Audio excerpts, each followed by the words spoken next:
லக்னத்திற்கு 2ஆம் இடத்தில் அமர்ந்திருப்பது என்பது ஒரு யோகமான நிலை.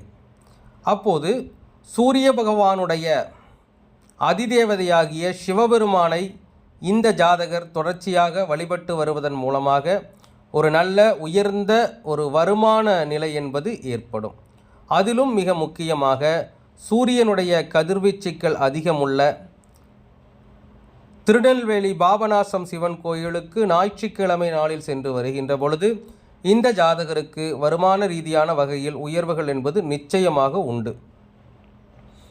எப்பொழுதுமே ஒரு விஷயத்தை நாம் இயக்குகின்றோம் என்றால் அதற்கு திசையுடைய பங்களிப்பு எப்படி இருக்கின்றது என்பதையும் கவனித்து கொள்ள வேண்டும். இந்த ஜாதகத்தில் இவருக்கு நடக்கின்ற திசை குரு திசை நடந்து கொண்டிருக்கின்றது. பொதுவாக குரு திசை நடக்கின்ற பொழுது சூரியன் சம்பந்தமான விஷயங்களை இயக்கக்கூடாது என்பதும் ஒரு உண்மையான விஷயம். அந்த வகையிலே இவர்